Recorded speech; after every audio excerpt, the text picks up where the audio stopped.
Hello and welcome to the NBA DFS Slate Breakdown for Friday, December 6th. We're back. We're going to be breaking it down. We got a nice slate today. I'm your host, Tyler Wiemann at FlatTyler83 on your DFS sites and on Twitter. Now come join us at LineStar. We do have a free 7-day trial through the app stores. Download LineStar app. Try us out for free if you've never tried us out before. It gets you access to all the props, all the DFS for both website and the apps. So come grab us. By far, best deal in the space, both props and DFS. All right, 7 games on both sites. As always, we'll start position by position, going with point guard. Our highest owned point guard is Tyrese Halliburton. 35% owned. I definitely am fine with going to some Hallie today. I'm going to have a decent amount. I also do not mind if you want to get a little different, get off Halliburton, get to a little bit of McConnell. So Halliburton is super high owned and in a great spot, and I love Halliburton. I think his price versus ceiling is just too good to pass up, but we got to do some little game theory here in the game of DFS, and McConnell is direct leverage off Halliburton. If Halliburton gets injured, gets in foul trouble, McConnell is the one that benefits the most because he will pick up those extra minutes. Now, I love this spot for McConnell. I love it for Halliburton. Bulls play small, so even with Halliburton on the court, there's a little more likelihood that McConnell could share some minutes with him or share more minutes with him. So I think it's an interesting spot. The other thing is that McConnell did torch them once last year and once the year before. So there is absolutely a path there. And if this is just one of those random games where he blows up, it wouldn't be super surprising because this Bulls team isn't very good. I definitely like that game and I'm going to have a decent amount. On the Halliburton side, dude can hit 50s and 60s, and he's at 8,500. He's regularly in the mid-40s, and it's just too good of a floor/ceiling kind of combo for me to totally pass up. Even at high ownership, I'm fine with some. Chris Paul, 6,200, 26% owned. This is a spot yesterday I backed off a little bit. It didn't really kill me, and I think I'd probably do the same in this spot today. Look, Wemby is now doubtful. Devin Vassell is out, so there's a little bit more chance of Paul playing, over 30 minutes with Vassell being out, but I still think the most likely scenario is he's around 28, 29 like he was yesterday, and I just don't see a ceiling type outcome without Wemby there and them really being able to compete versus this Kings team. Although this Kings team is not as good as it was years prior, I think they need to get back to a little faster paced ways.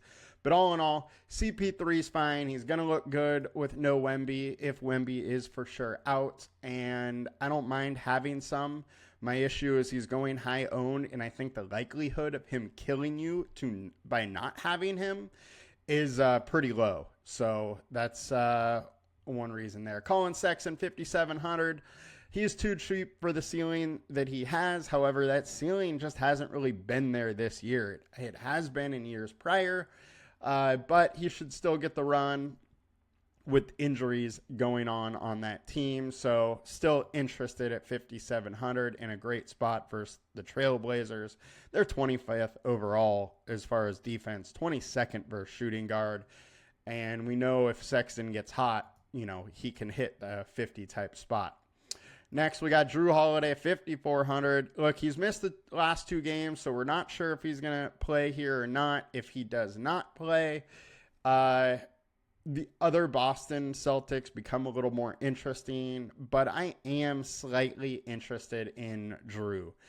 He has a solid ceiling. He's regularly flirting with the 30-ish, which that's almost, 6x there. So he's not going to kill you having him in your lineup, or most likely, but there is that 40-point chance that he can hit eventually, or from time to time. He doesn't have the usage that he has had in other years. His points per minute is way down, but he's solid defensively, can get steals and blocks. And if he's getting some steals, some blocks, all that good stuff, then that floor just rises real high, and there is that ceiling possibility. I don't absolutely love Drew, but I'm going to have some. Keontae George, 5,600. He is more likely to play 32, 34 minutes than Sexton is.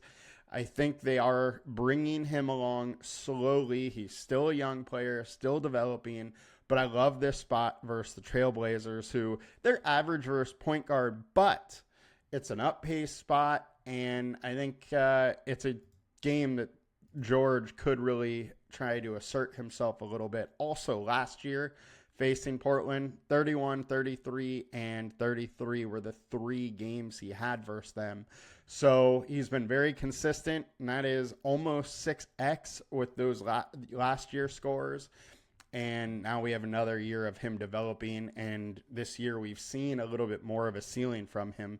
Have a game of 52, have a game of 40. I think that's absolutely in the realm of possibility in this for a solid player scoring, mid 80s in fantasy points per minute there. Next, Stephon Cassell. I got to go back to the well here. It's not as good of a matchup, but the Kings are 25th overall versus the shooting guard. No Wemby, no Vassell. His minute should be more secure. The thing that I thought was wild was he only played 23 minutes last night, but was able to score 31. Now, I do not at all expect that type of performance out of him, at least from a fantasy point per minute standpoint, but he should get back up to over 30 minutes in this game with no Vassell there. Wemby is doubtful. I think the ball is going to be in his hands a little bit more, and interested there just because he can affect the game in so many different ways. Like, as you saw last night, I mean, he had 2 steals and a block. He does that again, and there's a giant ceiling for him. Lastly, Anthony Simons, 6,600.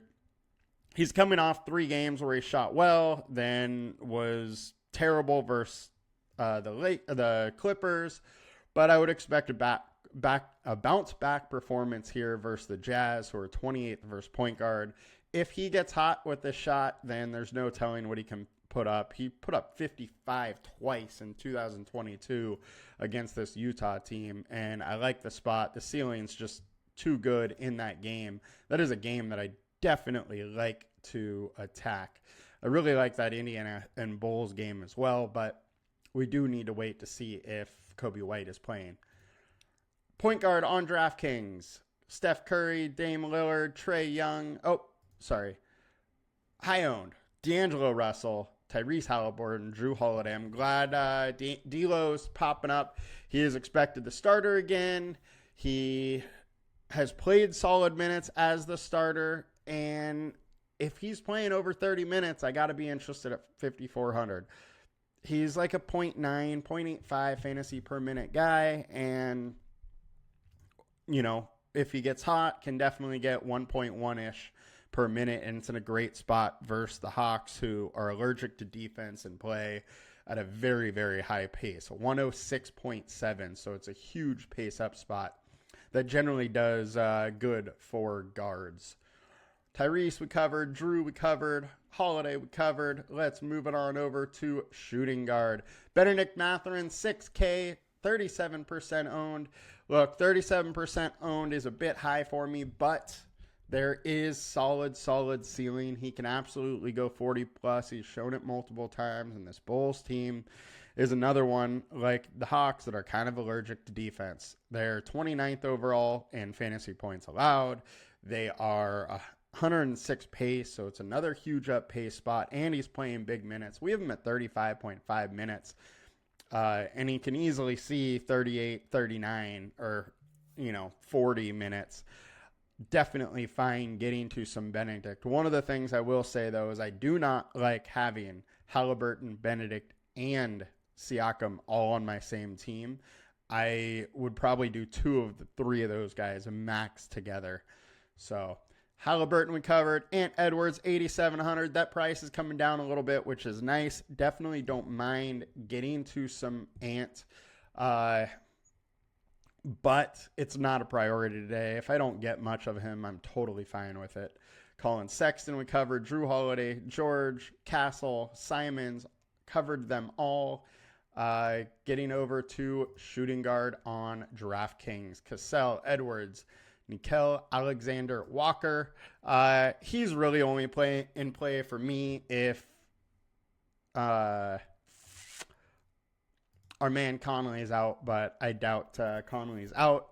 The thing with him is coming off the bench, he's not super high fantasy per minute guy, and he's likely to only get 20 to 24 minutes. Small forward on FanDuel. We got Benedict Mathurin. We got Anthony Edwards. And we have Keldon Johnson, 22% owned. Keldon was somebody I ended up going hard on yesterday with the announce of the starting lineup.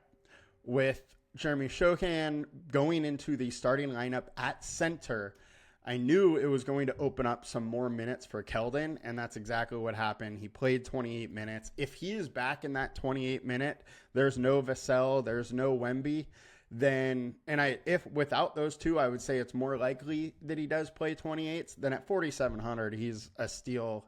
He's like a 0.92 fantasy per minute guy over the last 20 games, but in his past, he's been slightly over 1, so he can definitely do it.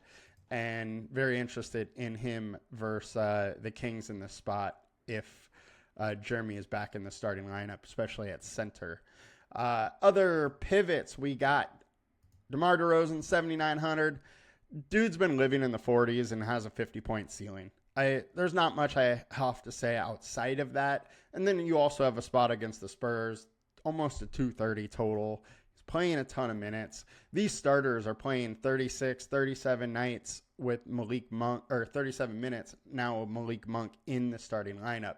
So they're going to play a ton of minutes. Yes, their usage goes a little down because Monk's there. They got to spread, it gets spread even a little further. But these guys are going to have their nights, and I think they're all moderately priced for their skill. So I'm fine having a little bit. It's not like, Boston where they're all super good and all super expensive. So LeBron James, 9,400, the stat merchant, as I like to call him. Look, Lakers are struggling. They've been struggling. They're going to try and change some stuff up. And I wouldn't be surprised if one of the things they try and change up is having the ball in LeBron's hands a little bit more. They haven't been happy with D'Angelo Russell's play. I would say there's a chance that D'Angelo even gets kicked out of the starting lineup today. But all in all, LeBron gives you a pretty solid floor with a decent ceiling in a very high-paced game. So interested in some LeBron. Small forward on DraftKings, we got Keldon, we got DeMar, we got Tatum. Tatum, somebody we haven't covered. He's expected to be a go. Porzingis is out. Horford is back in. Not totally sure what's up with Holiday, but if Holiday's out, Tatum's going to look a lot more interesting. One thing I want to point out is he hasn't been that great versus the Bucks in the past, so that is a little bit of a negative for him. Lauri Markkanen at 7K is a little too cheap for me. I said, when he was in this area that we just needed his shot attempts to come back, and then right after they started going up again, he's back chucking it up 16, 17, 20 times a game. If he's doing that against the Trailblazers, there's a huge ceiling, and he's only 7K. He can go for 50s. He's done it twice this year. Over the last couple weeks, he's been in the 40s a ton. Absolutely good going with some marketing at 7K on DK. Now, power forward, we got Pascal Siakam, 29% owned, Keldon Johnson, 22, Jeremy Grant at 20% and 6K. Haven't talked about much Grant, but he's been right around that 30, which is 5X if you want to go some Grant, I'm fine. My only thing with Grant is we need some of the ball handlers to be out for him to really have some upside. He's not a big time rebound or assist guy, so it comes to him scoring the basketball. And when all those ball handlers are there, he just doesn't get as much usage, and the scoring therefore isn't quite there. 11 shot attempts versus the Clippers, 10 versus Dallas, 10 versus Memphis, 12 versus Houston. We need him to get 15 plus shot attempts for a real ceiling. And with everybody else, or with most healthy, I just don't really see that happening. That's my issue. I don't mind going there though, because 6K for him, 5X is where he's been living. It's not that unreasonable for him to get 6, 7X. Good old Jeremy. Got to talk to him. He's back for 2 games now. 22 the first game, 36 minutes the second game. Started at center last night, went 14 rebounds, 16 points, a block, a steal. I wouldn't be that shocked if he's back starting at center tonight. I mean, it's against Sabonis. It's not like Vooch and Sabonis are too much different size-wise. Definitely interested in Jeremy in this spot. He has a huge ceiling. He can do so much. I mean, he's a good passer, good rebounder, can score a little bit. Definitely interested in him without Wemby here. And LeBron James, we covered, so we'll just move it on over. Power forward on DraftKings, Isaac Jones, 3,200. He's been playing 16, 18 minutes a night, couple spots of 20. He's 3,200, so I get it, but there's just no real ceiling unless there's a blowout and he gets extra run. So I don't love this spot for good old Isaac Jones. Pascal Siakam, Keldon. We talked about Obi Toppin, 3,600. Dude's played 24, 14, and 22 minutes the last 3, 25 minutes the game before that. So there is a way that he gets extra minutes. It's versus a poor Bulls team, up pace spot. There's a path for him at 3,600. He's a good fantasy per minute guy. 0.97 over the last 20, but 1.12 over the last 5. So, I mean, he gets 22 minutes at like a fantasy point per minute, and that's looking pretty good at 3,600 when he also has a ceiling where he can get it going for 30 plus. At, these 3,600 guys, you really need them to score upper 20s or low 30s to win a GPP. Upper 20s, low 30s minimum, I'm saying. Like, a guy at minimum price scoring 20 isn't doing anything for you, or not doing very much for you at least. It's raising the floor of your lineup, but it's not going to help you win a GPP. All right, into center on FanDuel. DeAndre Ayton, 31% owned. I do like him in this spot versus Utah. I just struggle to play Ayton at high ownership just because he is so volatile. Some games, he's like Jimmy Butler where he just isn't focused at all some games. We just saw 2 nights of him really not doing too much.